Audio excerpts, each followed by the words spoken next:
welcome back to Faith in Five. We take just a couple minutes each week and look at what God is doing in this world, past, present, and future.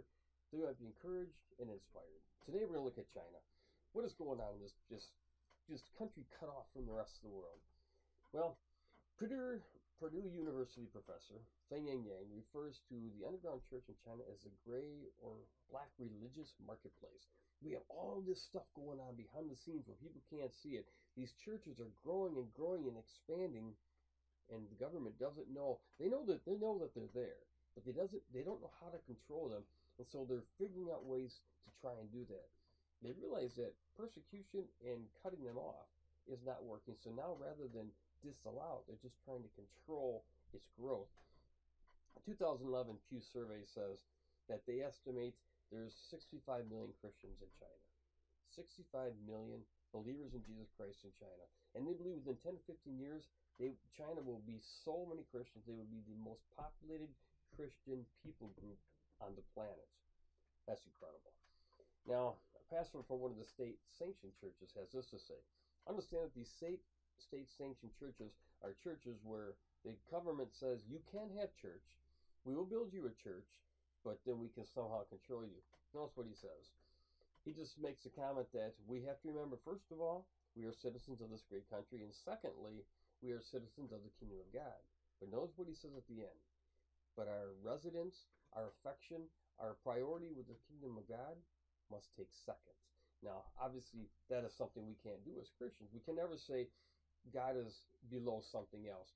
Our relationship with Jesus Christ and our fellowship with the saints is a priority.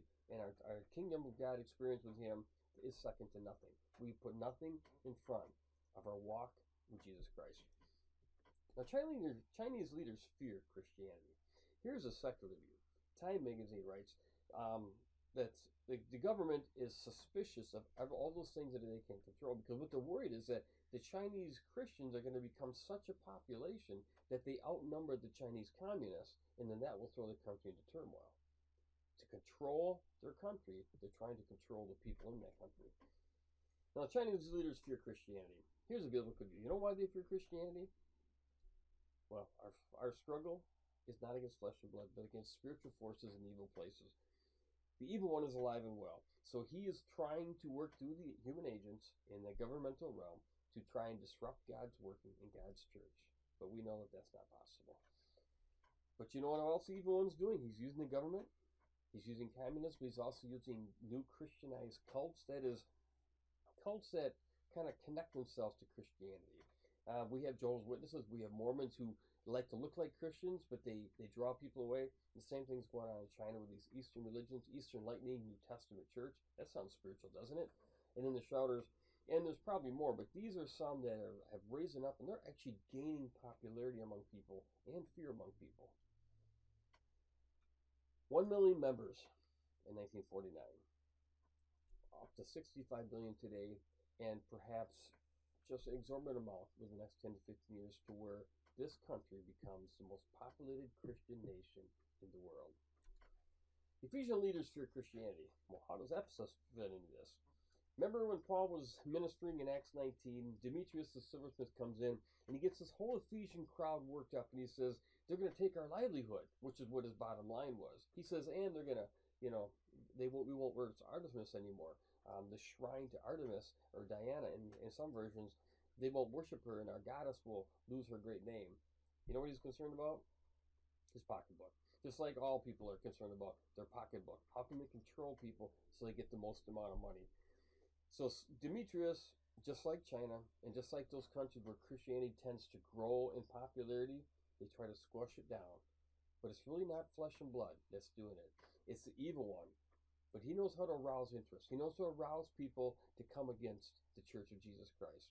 And that is to affect those things that are most physically important to them. Their life, their happiness, the pursuit of money, whatever it takes, that's what the evil one will attack. And that's where they're attacking in China. God is at work. Be joyous, be glad, because God is at work.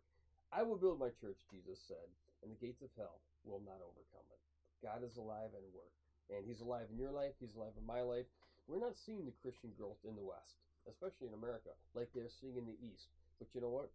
Where we are, because the Spirit of God is within us, God is still at work. And so let us continue to work out our salvation with fear and trembling. Continue to share Jesus. Continue to let people know that Jesus is alive, that we might be a light to those people in the dark places.